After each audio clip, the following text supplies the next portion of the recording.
In Peshawar, there was a female rickshaw driver who had become the talk of the town. Unlike any other rickshaw driver, her habits and choices were peculiar.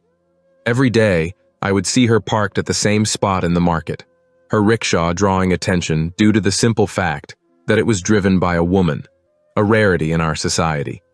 She appeared to be around 35 years old, a Pashtun woman dressed in traditional men's shalwar kameez. Her demeanor was striking, with an expression of unwavering determination. People gossiped about her unusual behavior, but no one dared to confront her directly. One peculiar thing about her was her selective choice of passengers. She never allowed elderly men to ride in her rickshaw. Instead, she focused exclusively on young boys and teenagers. I had witnessed her refusing a middle-aged man's request for a ride, only to immediately offer a seat to a 21-year-old boy passing by. What was even stranger was her willingness to negotiate fares with young men, often agreeing to very low prices. Her actions intrigued me. Another odd behavior of hers was offering packets of dates to her passengers before the ride. It wasn't something rickshaw drivers typically did. I had seen her hand over these packets to young boys as they sat in her rickshaw, and it left me wondering why. Her habit seemed too deliberate to be random, and it piqued my curiosity. Despite being a woman, she never picked up female passengers. This struck me as unusual. You'd expect a female driver to cater to women, as they'd likely feel safer with her. Instead, she stationed herself in a male-dominated market and targeted young male passengers, even though they were often the ones other rickshaw drivers avoided, due to their tendency to argue over fares or behave aggressively. Her peculiar habits made me suspicious, yet I couldn't gather the courage to ride in her rickshaw. I had work to do in the market, and my gut told me it was better to stay away. Still, I couldn't help but wonder about her story. Why did she choose this line of work, and why did she behave so strangely? One day, as I stood outside my shop waiting for a ride, I noticed her again. She was parked in her usual spot, scanning the road for potential passengers. This time, I observed her more closely. Her rickshaw had an air of mystery about it, and her expressions hinted at something deeper. She seemed to be looking for something specific in the young men she picked up. But what? Just then, a young man walked by. She stepped out of her rickshaw and approached him, offering him a ride. The boy hesitated at first, but eventually agreed after a brief negotiation. As he got into the rickshaw, she handed him a packet of dates with a smile that I couldn't quite decipher. The rickshaw then sped off toward a less crowded area. My curiosity grew stronger, but I chose to mind my own business and focus on my work. Later that evening, as I reached home, my sister shared an interesting piece of news. She told me that female rickshaw drivers were becoming more common in Peshawar, and that the media was praising their courage. My mother, however, reacted differently. Being old-fashioned, she disapproved of women taking on such roles. She raised her hands in disbelief, while the women visiting her found a new topic for gossip. Covering their faces with their dupattas, they whispered scandalous comments about female rickshaw drivers.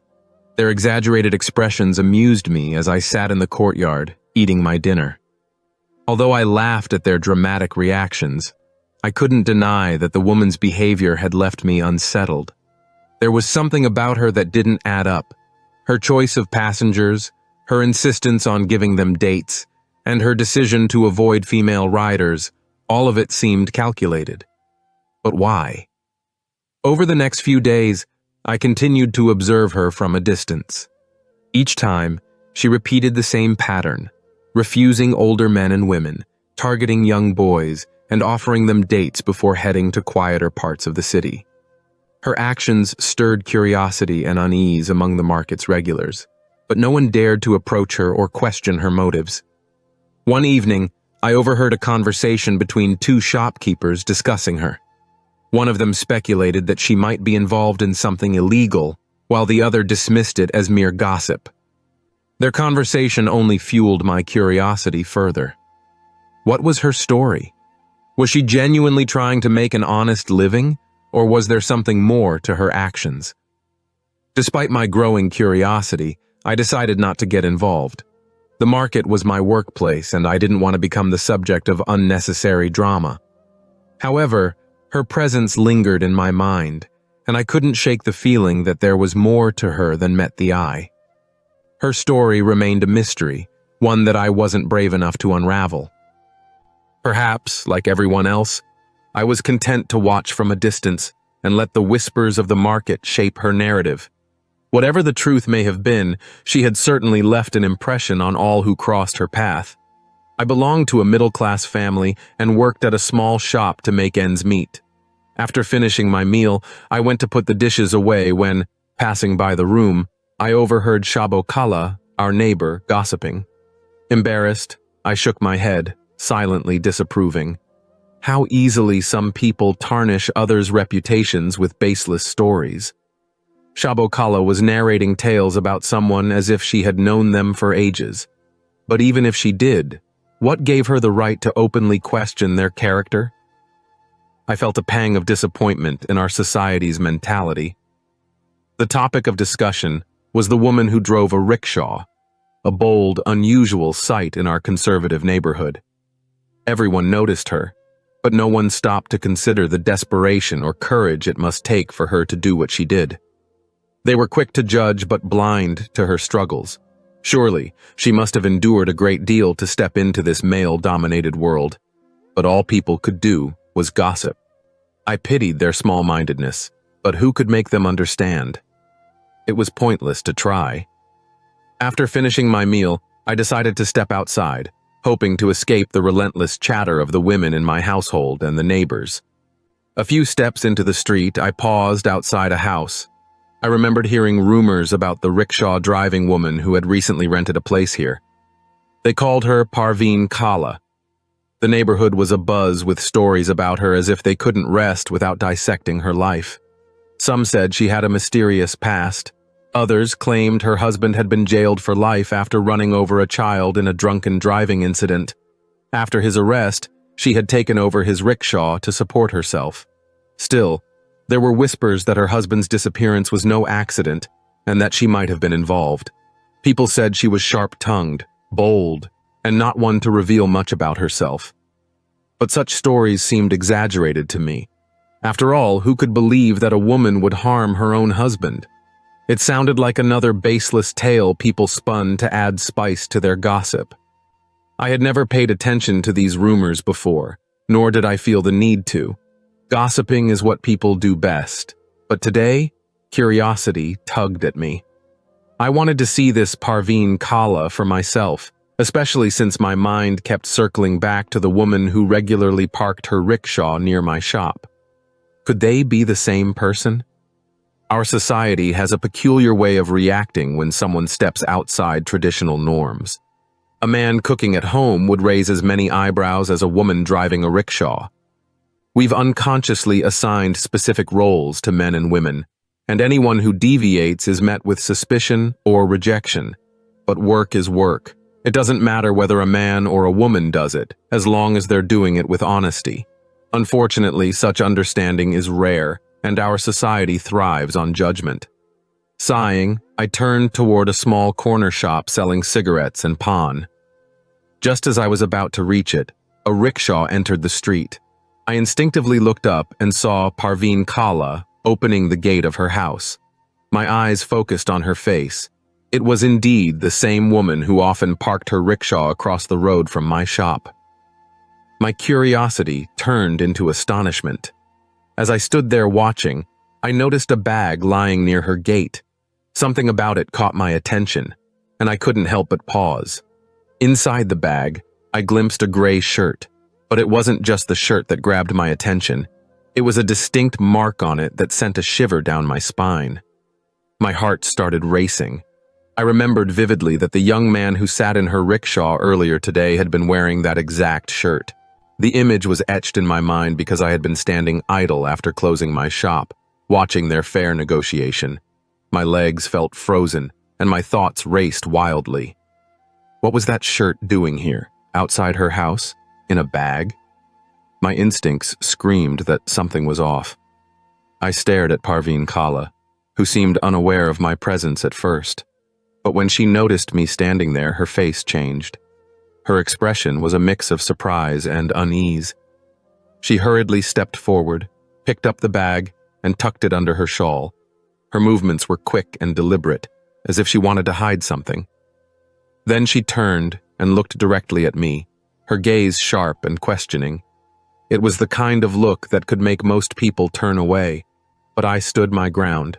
In that moment, I saw fear flicker across her face, though she tried to mask it with anger.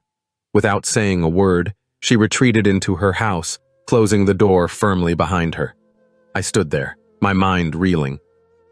If those clothes belonged to someone else, why had she been so quick to hide them? And why did they have that distinctive mark? Something didn't add up. My curiosity had turned into suspicion, and my instincts told me that there was more to Parveen Kala's story than met the eye. As I slowly made my way back to the shop, the pieces of the puzzle swirled in my mind. Could it be possible that the rumors about her were true? Or was I just overthinking based on what I had seen? One thing was clear. I couldn't shake off the unsettling feeling that I had stumbled upon something far more significant than neighborhood gossip. For the next few days, I couldn't get the image of that bag out of my head. Every time I saw her rickshaw parked near my shop, I found myself watching her more closely. She went about her routine, seemingly unaffected by the stares and whispers around her, but I couldn't help but wonder, what secrets was she hiding? Was she truly the bold, desperate woman everyone talked about? Or was there something darker behind her calm demeanor? The questions gnawed at me, and I knew I wouldn't rest until I found some answers. What could this possibly mean? And if Parveen Kala herself wore men's clothes, then why was she hiding that bag so carefully? Was there something wrong happening here? Could it be that Parveen Kala was involved in something suspicious? That woman hastily hid the bag and took it into her house. The paleness of her face and the confused expression suggested that something wasn't quite right. Her behavior, which seemed normal at first, suddenly felt eerie. It didn't take long for me to connect the dots, and I couldn't shake off the unease that had settled in my mind. That night, I couldn't sleep at all. The face of the young man kept flashing before my eyes, and all of the woman's actions now seemed increasingly suspicious. The rumors I had heard about her previously now seemed to have a basis in reality. In the following days, the rumors grew stronger, and my suspicions deepened. There were reports of several young boys going missing from our area. They were all between the ages of 18 and 20, and every day, more and more families were reporting their sons missing. The police department was in a state of chaos, with no one having any clear answers or leads. It was becoming apparent that something sinister was at play. My thoughts continually drifted toward Parveen Kala. While I had no concrete evidence to accuse her, something told me that she might be involved in these disappearances. I had heard too many strange things about her to ignore it. Still, I didn't want to make false accusations without being sure, so I decided to keep quiet for the time being. Everything changed when Majid, a boy who lived right next to us, went missing. Majid was 18 years old, a young man I had seen traveling frequently in Parveen Kala's rickshaw. He often spoke with her, and I had witnessed them chatting several times. When he disappeared, and his mother was in a state of complete distress, my heart sank. I couldn't help but think about how difficult it must be for any parent to have their child vanish without a trace.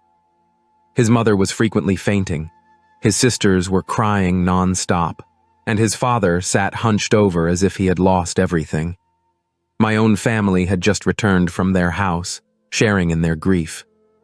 It was heartbreaking. Majid wasn't just another boy in the neighborhood. He was a lively, mischievous young man, popular with everyone. We all felt his absence deeply, and no one in our house could focus on anything, let alone eat. My mind was weighed down by the sorrow of the situation, but something else had started to bother me. It felt as if there was a connection between Parveen Kala and Majid's disappearance. My suspicion turned into determination. Now it was no longer just about curiosity. It was about solving the mystery. One evening, after the market closed, I decided to take matters into my own hands. I couldn't shake the feeling that I was on to something, and it was time to find out the truth. I stepped onto the street, my eyes scanning the surroundings. To my surprise, I saw Parveen Kala's rickshaw once again. A few moments later, two young boys came and spoke to her before getting into her rickshaw. I immediately booked a rickshaw and asked the driver to follow the same route. The rickshaw driver didn't ask any questions, and we set off after Parveen Kala's rickshaw. As we followed them, something unusual caught my attention. I saw that the two young men in Parveen Kala's rickshaw appeared to be falling unconscious. Their heads were tilting against each other as if they were fainting. The rickshaw's speed slowed down considerably, and I noticed it veering off the main road onto a dirt path. This path, I knew, was notorious for being dangerous at night. People whispered that criminals often gathered there, making it a risky route to take. The question that raced through my mind was, why was Parveen Kala taking the rickshaw down such a path? The fact that the driver of my own rickshaw decided to stop only heightened my suspicions. He said he wouldn't continue any further because the area was unsafe, a hotspot for troublemakers. He explained that it wasn't a place where ordinary people could go without risking their safety. I thanked the driver, paid him, and decided to follow them on foot. My heart was pounding with nervous excitement as I made my way down the dirt path. The rickshaw was moving slowly, and it wasn't long before we reached a small, run-down house. Parveen Kala stopped the rickshaw in front of it, and my heart skipped a beat. I hid behind a nearby wall and observed as Parveen Kala rang the bell.